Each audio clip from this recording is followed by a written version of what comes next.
Welcome, episode 171. Today's March 13th. It would have been Mark Harwell's 59th birthday.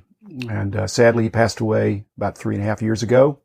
A great friend, a great contributor to our industry. Met him through his then girlfriend, but later wife, Beth, came to Beckett Publications, worked there, and Mark came kind of as a temp when he was in between jobs and stuck around for 20 years, ending up as president of the company for quite some time. So he had 3 daughters, Audrey, Hannah, Meredith, and then a son, Jack, that he dearly loved. He loved Beth, he loved his daughters, he loved his son. He was kind of my right-hand guy in so many ways. He was essentially our chief technology officer. Those of you who knew him know he was a big guy. He was kind of my bodyguard when we go out on the road to some of these shows, and he cut a wide swath, that's for sure. So he loved having meetings and was very gregarious, which I'm not, and so we had a great time. Back in the day, he was a very powerful guy, very smart, but very strong. He could bench press about maybe 3 of me because he was very strong, and he worked at it. He admitted that he'd done some steroid kind of stuff when he was a younger man, but again, he worked out. He was a skateboard champ when he was a kid, so he just was a very interesting guy in so many ways. When he came, he didn't have a college degree. He later finished his degree. He was always, he wasn't so much a card collector, more of a coin collector, but he understood collecting. He was very self-taught on his technology and the computer networking engineer, systems engineer. He did all those certifications kind of on his own, self-taught.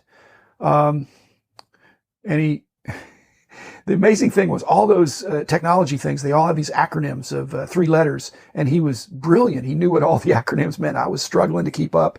But then he wasn't good with names. I was great with names, not with acronyms. He was the other way around. So we, in so many ways, made a great team. We both love great food. So when we were out on the road together, whether it was the 2 of us or a whole big team, we always found a really cool restaurant to enjoy great food.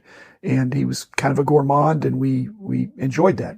The problem I'm seeing now is that I realized that when we went out and had these nice dinners, I was eating as much as he did, and he outweighed me by almost double. So, we played basketball together.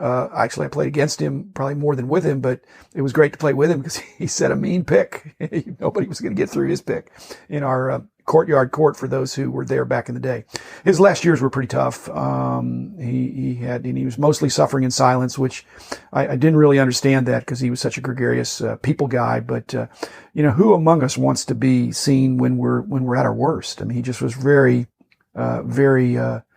it was in bad shape, and he hung in there, and but finally the cancer got him. Again, he wasn't a man of fear. He was fearless about technology and jumping into new things, and he was again just a great friend.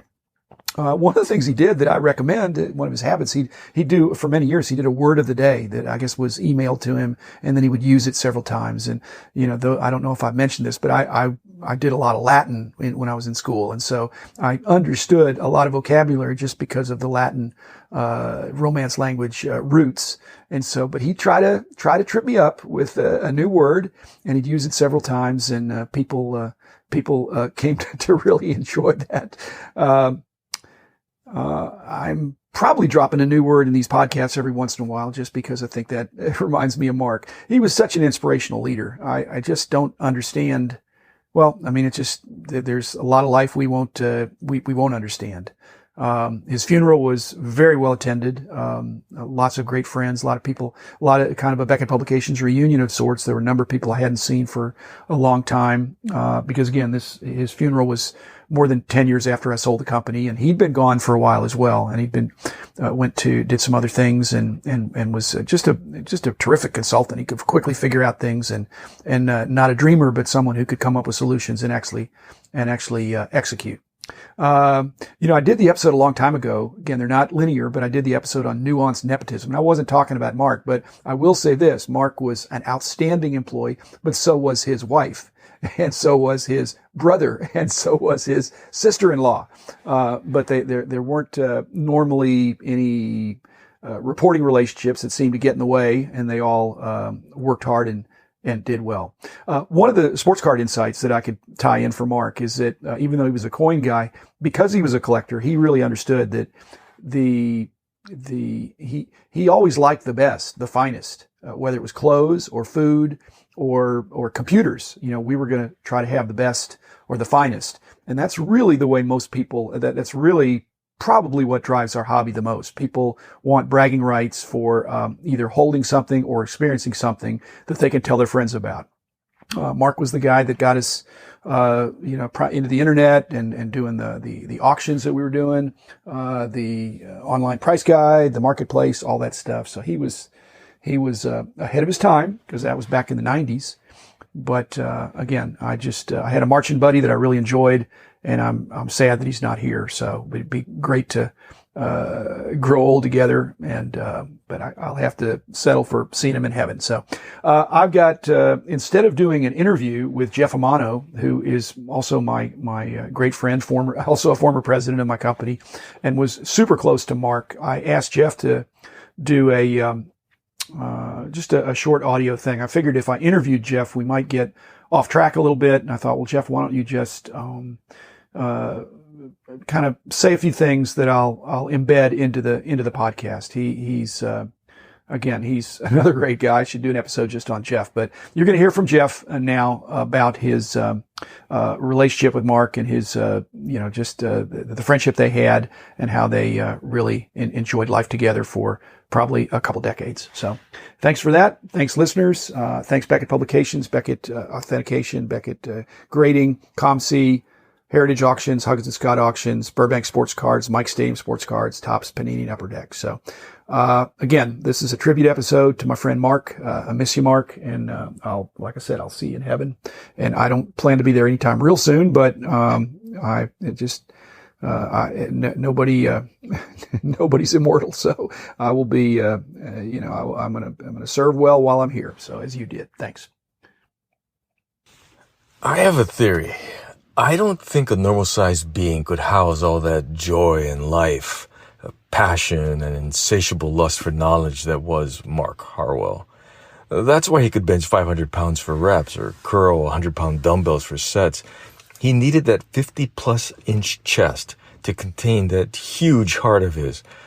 Mark was full throttle every day, all the time. And yet with all that ambition and limitless goal setting, he always had time to play, to squeeze life for everything it has. I think the one word he hated most was mediocre.